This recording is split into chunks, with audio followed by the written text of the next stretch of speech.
The Afternoon Drive with Aaron Delatorre, 98.1 FM and AM 1220. I feel like the sweep is a little bit too hard rock. Ever since I cut my hair, I feel like kind of a phony every time I hear it. Like, oh man, that's a past me. No. Look, Realtor Rich Szerman in Valencia is doing something no one else is doing. No one is even approaching it. It is his corner alone. He is offering free home loan modification help to any homeowner that needs it. And if that isn't crazy enough, he's also offering a rental rebate program and a resale renovation program. Here to answer the burning question of why is the always loquacious Richard Szerman. What's happening, Rich? Nothing. How are you? Why? Why? That's a good question.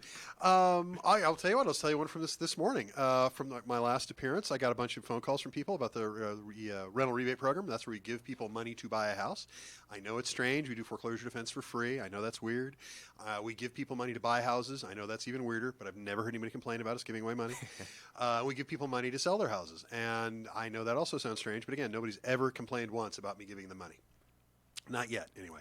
Although, like I said, we were talking about before, I have a 13-year-old daughter, so she complains about everything. So right. maybe she would. But I she's wouldn't not a question home buyer. it. Yeah, she's not a home buyer or seller, so we're not worried about that professionally anyway. No, why? It's very simple. The idea is we've had so many people that are so close but can't quite get into their own home. Or don't have the money to fix up their house for sale, so they'd have to sell it for a lot less. And for me, it's really just about problem solving. And I do a lot of it. And when I identified a problem, I just fix it. I'll put it to you this way. When I'm trying to get to the realtors kind of in other areas, kind of on the bandwagon for these programs to try and do in their own areas, I'll say, well, look, if I told you could spend $5,000 today and make 10 over the next 30 days, and you're sure, and you control it, would you do that? 100%. Of course. So that's basically what it is.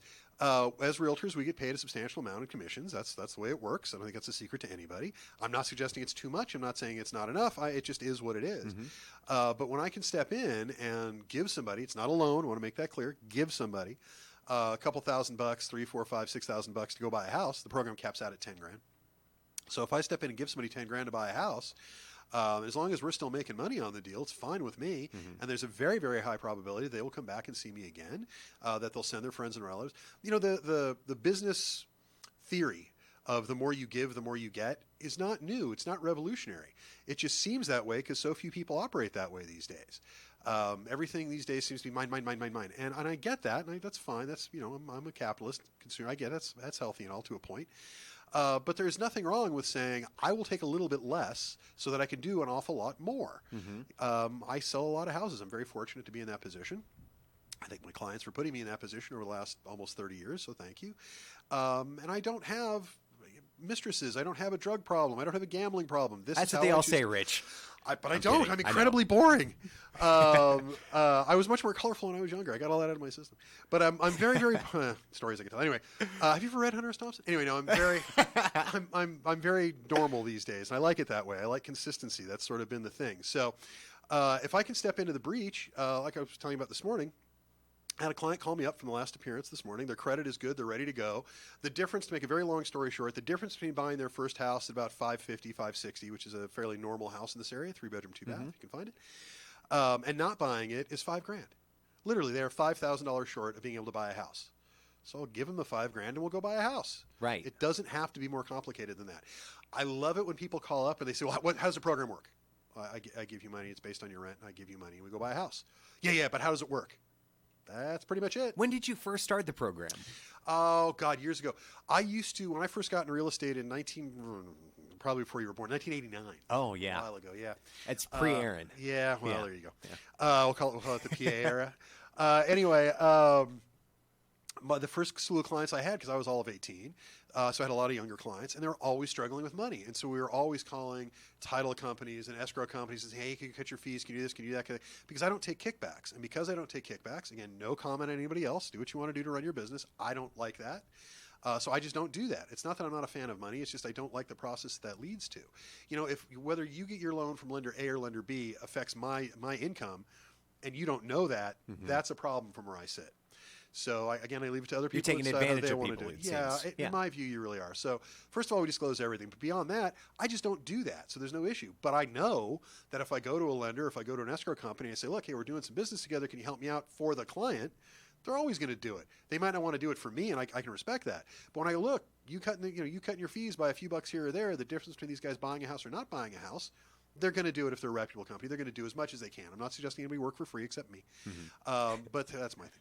I don't expect anybody else to join me on these crusades. That's me. Except my staff. They have no choice. Right. How many people are on this staff? We're up to about 14 now in the office. Yeah, Nice. We're a pretty good sized group. My group directly, there are 5 of us directly. So we're about a quarter of the company, half the company. Anyway, so we just step into that breach. And so you heard of these guys say, she called me up and she's all upset. Oh, I can't do her $5,000 short. I don't want to make fun of her because she could be listening because she's a very nice lady. But I said, and I knew I've had this call before. It's a lot of fun. I enjoy this more than I should. So I apologize to anyone in the future if I do this to you, because I knew I had the answer, and the answer is I'll write you a check. So, it was great because she got to the end. I guess I'll have to wait a year to buy a house. And I said, well, that might not be bad. Things prices are going down, or they will in a year.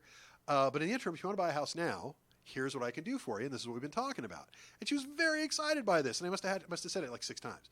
I will give you the money. You're just going to give it to me. Yeah, I'll give you the money. I don't have to pay it back. No, you don't have to pay it back. It's give means give. It's not some future thing. Right, yeah.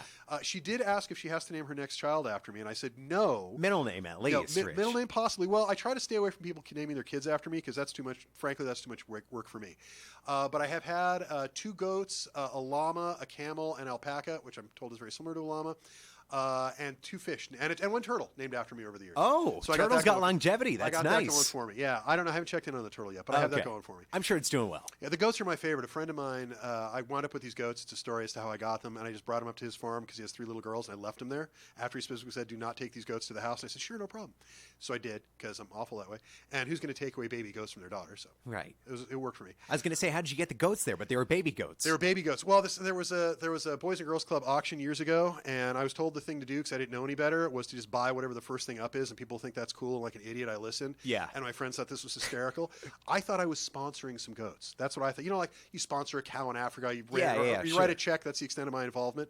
I thought that's what it was. And at the end of the evening, they came up to me and said, "Oh, Mr. Szerman, here are your goats." And I went, "I'm sorry, what? They're adorable. But what am I going to do with 2 goats?" She said, "I don't know. You bought them." I said, "I drove here in a brand new Cadillac. I can't even take them home." Yeah, right. And she said, "Well, you're going to have to because we have no place to keep them here at COC." And I said, "Okay, fair enough." So in just the 20-minute drive home, they chewed through one of the seatbelts in the back of the car. It wasn't even my car. It was my mom's car. It's horrible. But no.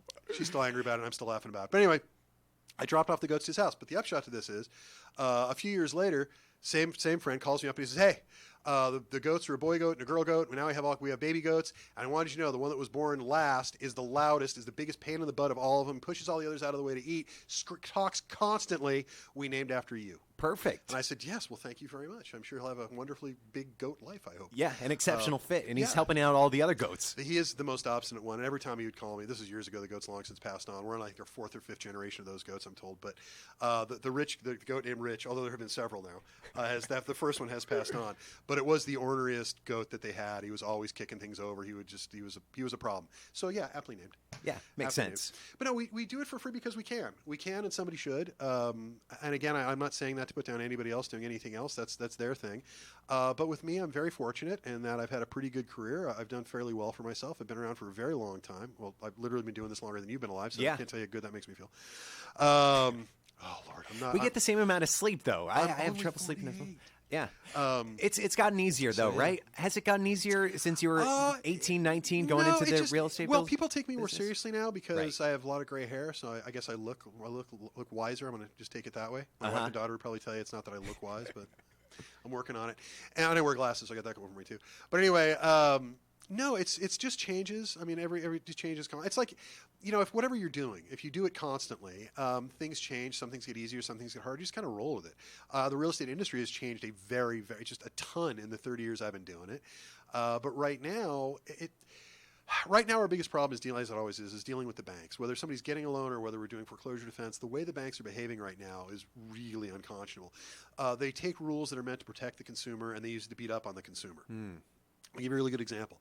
There's something called RESPA, the Real Estate Settlement Procedures Act, and RESPA has a lot to it. And mostly, it's designed to protect consumers. And one of the big rules in RESPA that I run into a lot is it has timelines in it as to when you can talk to the bank, when the bank has to respond. It says, for example, if you submit a package for loss mitigation to a bank, short sale, loan modification, whatever, they have to tell you whether that package is complete within 5 days of receipt. That's the law. They never make that. They also have to tell you within 30 days whether they're going to accept or reject your application, whatever that may be. They never make those deadlines either. And so what they've done now, instead of just looking at those as deadlines they're supposed to follow, is they've reversed it, kind of turned it inside out, and they use that law to beat the snot out of the consumers. What they do now is they'll say, well, we have 5 days to respond once we get a package. And there could be a weekend there, so that's 7 days. Oh, okay, I guess I can agree with that. And we have to respond and tell you yes or no within 30 days. Yeah, well, that's the law. So that's 37 days. Okay, where are you going with this? Well, if we get an application within 37 days of a projected, that being the operative word here, projected sale date on a foreclosure, we don't have to look at all. Says who? There's no law that says that. Right. Wells Fargo started interpreting it that way at the beginning of this year. All the others have now followed suit. So now the idea is, well, I'm sorry we didn't get your package in on time. Now, here's the rub. When you're facing foreclosure, you get a notice of default. You have to wait 90 days. That's the statute, 90 days before the bank can then file a notice of sale, which is 21 days. So if you're only getting 21 days notice of the sale, what am I supposed to be freaking Karnak? I can't tell you if you're 37 days within or without, because until the bank files the NOS, I don't know. Right. Some banks file them on day number 91. Some banks wait to day 100. Some banks don't file them for. I've got one client I was just talking to yesterday. They have an NOD filed in January of this year. The bank's has not moved to notice of sale. So how the hell am I supposed to know if you're within 37 days? How's anybody supposed to know that? You got 16 days here where I just have no idea. Right. Because 37 minus 21 is It's a blind game of whack-a-mole. Yeah, it's ridiculous. It's unfair. But the banks do this all the time. They take a law that is meant to protect the consumers, and they turn it around, they turn it inside out, and they use it to protect themselves and thwap the consumers with it. And it's wrong. It's ridiculous. And right now, again, this isn't a Democrat-Republican thing. This is just the politicians we currently have absolutely no desire to get into this. They just don't. It is not on their radar. They don't care. Whatever level they are at, they just don't care. I'm sure they care about lots of things. This just isn't on their radar. It's just not. And they didn't care last time until it was a crisis. By 2008, everybody cared. But in 2006 and 2007, nobody batted an eye if they were in public office. Then all of a sudden it became the cause celeb for a lot of them. Yeah. Now, and I'm not saying this about our local politicians. Now, we have some fine people in public office here, but they've got a lot on their plates, and this just isn't rising to the level that they need to deal with.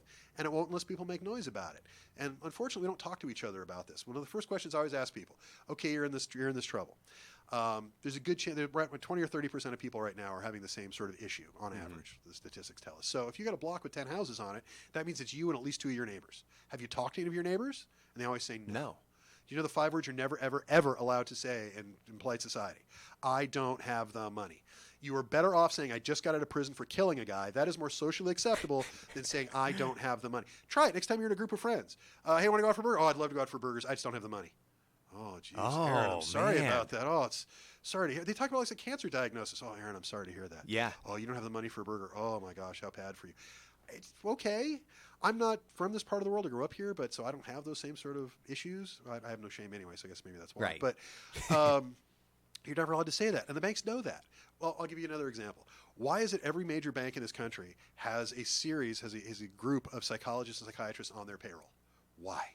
They're not counseling the people that work at the bank. They're darn sure not counseling their consumers. Why are they there? I'll give you another hint. A lot of the people who take jobs in banks like this, their background in psychiatry comes out of the U.S. military.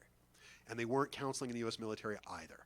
They're typically PSYOPs guys who are the ones who decide what music to blast at the embassy to get the guy to surrender, what to write on the note you drop over the enemy position to get him to surrender. They're psychological warfare guys. Yeah. A very handy tool to employ if you're, say, Bank of America or Wells Fargo, and you want to cajole people into paying money that they owe you, and you want to threaten them in a way that they don't go to the mattresses, but that they'll get something out of you. Hey, I know. Let's hire a bunch of these U.S. military guys. When I found that out at B of A, I was shocked.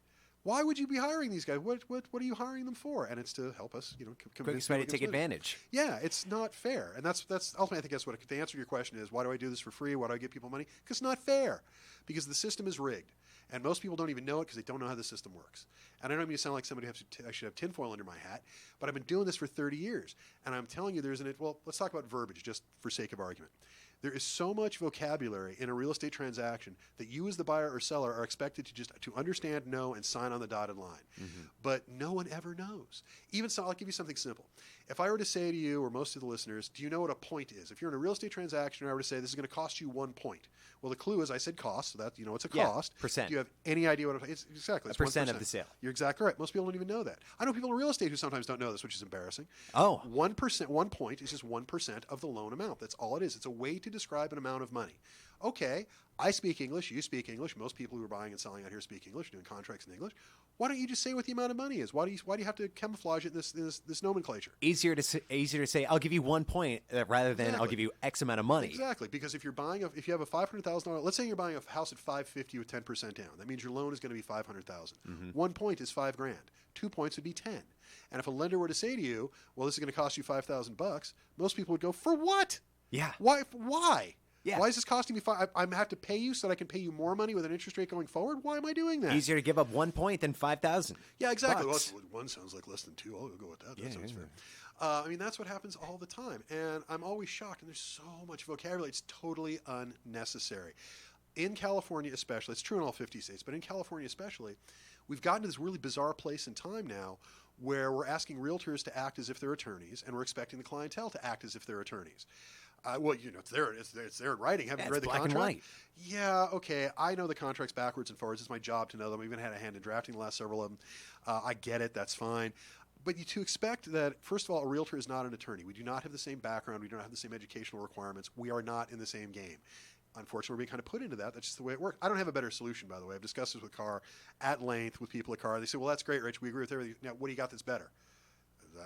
You do it in plain English. That would be nice. Right. But it is getting a little bit easier. But the other side that comes to the table, they are attorneys, and they do know the verbiage. Well, in other parts of the world, you're expected to hire an attorney. They don't have escrow companies and things, for example. And I think our system here works fine, but it just needs to be in plain English, plain language.